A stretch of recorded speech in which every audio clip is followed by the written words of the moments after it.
Əziz şagirdlər və abituriyentlər, mən İşıq Nöqtəsi Tədris Mərkəzinin riyaziyyat müəllimi İbayeva Nuray. Əgər siz də buraxılış və ya blok imtahanına hazırlaşırsınızsa, onda videoları davamlı izləməyi unutmayın. Çünki burada bütün mövzuların izahı və faydalı məlumatlar var. İndi isə gəlin mövzumuza keçək. Bugünkü mövzumuz çevrə və dairədir. Əvvəlcə baxaq ki, çevrə və dairə nəyə deyilir? Çevrə müstəvi üzərində verilmiş bir nöqtədən bərabər məsafədə yerləşən nöqtələr çoxluğuna deyilir. Dairə isə çevrə daxili oblasti ilə birlikdə dairə adlanır. İndi isə çevrəni təsvir edək. Burada bu müstəvi üzərində verilmiş nöqtədir və bu nöqtədən bərabər məsafədə nöqtələr çoxluğu yerləşir. Bu nöqtə çevrənin mərkəzi adlanır. Bərabər məsafə isə, yəni çevrənin mərkəzindən çevrənin üzərindəki nöqtələrə qədər olan məsafə, yəni bu məsafə radius adlanır. Radius isə E hərfi ilə işarə olunur. Daha sonra vətər nədir? Çevrənin hər hansı iki nöqtəsini birləşdirən parçaya vətər deyilir. Məsələn, bu vətərdir. Daha sonra bu vətərdir. Bu vətər adlanır. Çevrənin mərkəzindən keçən vətər isə diametr adlanır. Vətər silək.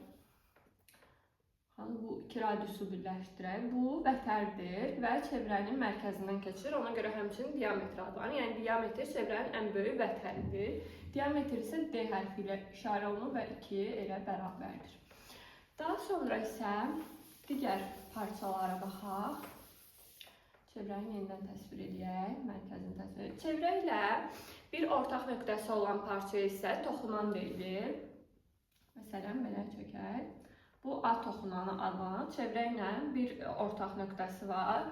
Daha sonra çevrə ilə iki ortaq nöqtəsi olan parçaya isə kəsən deyilir və belə təsvir olunur. Çevrəni iki nöqtədə kəsir. Daha sonra indi isə metrik münasibətlərə baxaq çevrədə.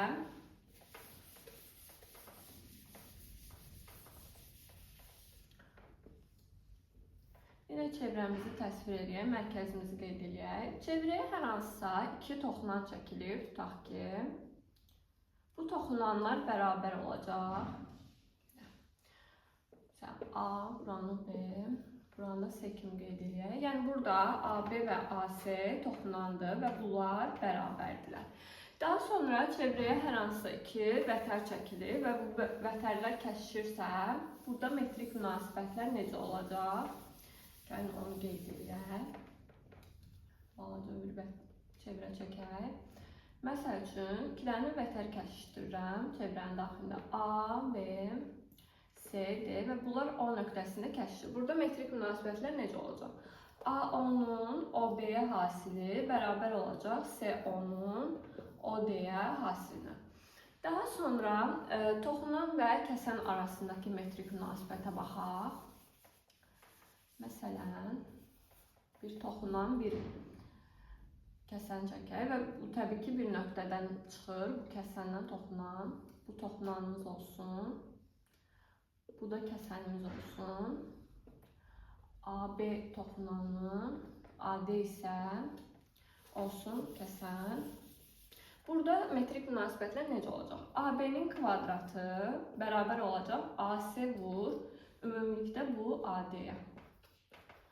Daha sonra isə iki kəsən arasındakı münasibətə baxaq. Məsələn, bunun üzərində çəkək. Tutaq ki, iki dənə kəsən çəkilir. Burada hərflər silək. A, B, C qeyd edək. Buranı D, Y qeyd edək. Burada metrik münasibətlər belə olacaq. AB vurulsun AC bərabər olacaq. AD vurulsun D, Y. Daha doğrusu A, Y-yə. İndi isə çevrədə olan bəzi bucaqlara baxaq və onlar arasındakı əlaqəyə baxaq. Bura qədər izah elədiklərim oldu çevrədəki metrik münasibətlər. İndi isə çevrə üzərindəki bucaqlara və onlar arasındakı əlaqələrə baxaq. Birinci mərkəzi bucağa baxaq. Mərkəzi bucaq nədir? İki radiusun əmələ gətirdiyi bucaq mərkəzi bucaq adlanır. Mərkəzimizi qeyd edək. Radiuslardır burada və bucağı alfa ilə işarə edir. Burada alfa mərkəzi bucaq adlanır və alfa söykəndiyi qövsə bərabərdir. Bu qövsü də adlandırar. Məsələn, M qövsü bərabərdir alfaya. Yəni alfa tutaq ki 60 dərəcədirsə, qövsdə 60 dərəcə olacaq.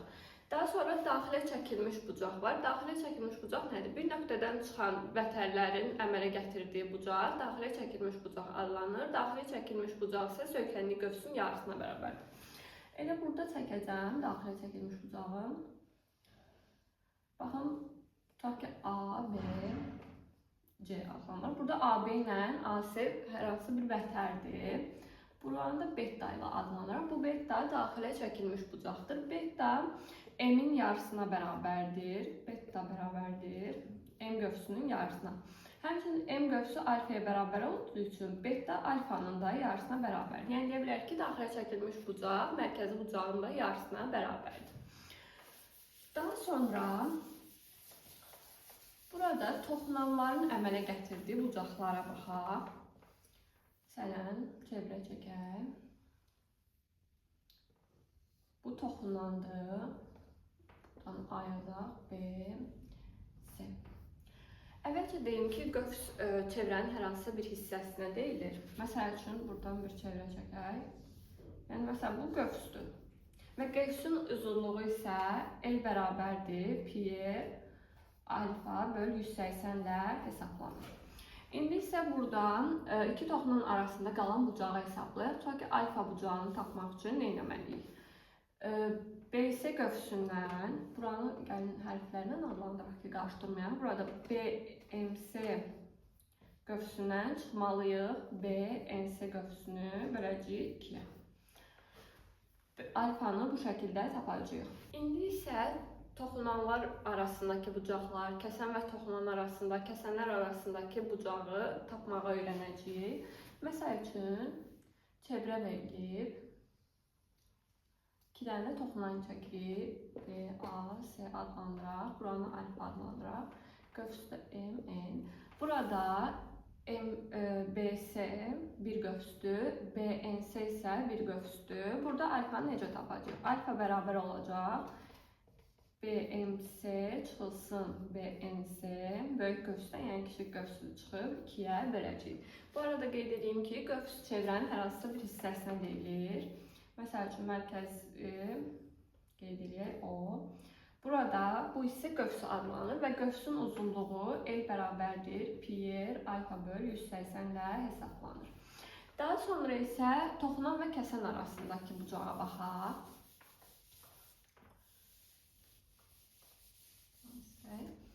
Çevrəmizi yenidən tamamlayaq. Bu toxunanımız, bu da kəsənimiz olsun. Çevrəm mərkəzi burada qeyd edək. M, A, B, C və buranı da N qeyd edib, buranı da alfa. Burada isə toxunan və kəsən arasındakı bucağa baxaq. Burada da alfanın yenə AMC qövsündən çıxacağıq. A, buranı da qeyd edirik. AND qövsünü böləcəyik 2-yə. Daha sonra isə kəsənlər arasındakı bucaqda da yenə böyük qövsdən kiçik qövsü çıxıb böləcəyik 2-yə. Yəni, onu da təsvir edək. Məsəl üçün, 2 dənə kəsən çəkəcəyik. A-nı bura qeyd edib, B, C, burada D, Y qeyd edib. Burada da alfanı tapanda, N, burada M. BMC qövsündən çıxacağıq D, NY qövsünü böləcəyik 2-yə. Alfa bərabərdir.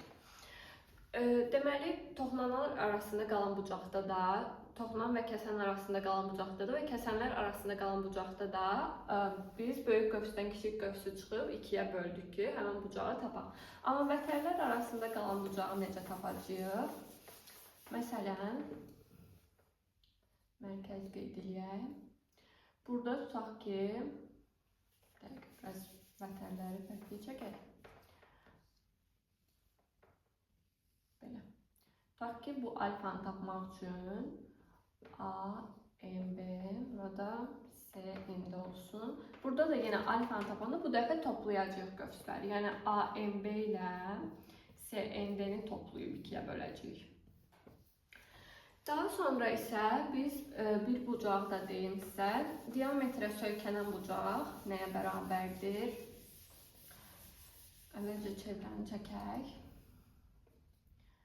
Diametrimizi çəkək. Diametrə hansısa bir bucaq söykən. Bu alfa bucağı diametrə söykənmiş bucaqdır. Bu bucaq həmişə 90 dərəcəyə bərabər olacaq.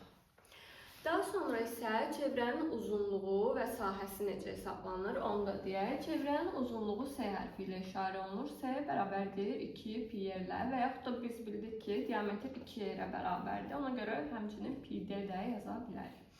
Daha sonra sahəsi isə pi r kvadratına bərabərdir. Diametr ilə ifadə eləsək, pi d kvadratı böl 4 ilə ifadə edə bilərik. Daha sonra isə çevrənin daxilinə və xaricinə çəkilmiş çoxbucaqlılara baxaq. Çoxbucaqlı və üçbucaqlılara.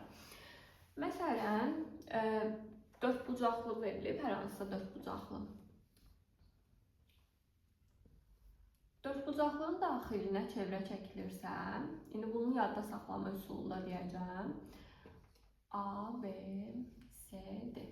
Burada 4 bucaqlının daxilinə çevrə çəkildikdə qarşı tərəflərin cəmi bərabər olur. Yəni A ilə B-nin cəmi C ilə D-nin cəminə bərabər olur. 4 bucaqlının xaricinə çevrə çəkildikdə isə, yenə hər hansısa bir 4 bucaq çəkək, xaricinə çevrə çəkək. Burada isə qarşı bucaqların cəmi 180 dərəcəyə bərabər olur. Mən şəkilləri əyri çəkdiyim üçün üzrlü sayın. A plus, daha doğrusu alfa üstə gəlib beta bərabər olur 180 dərəcə. Bunu necə yadda saxlayacağıq?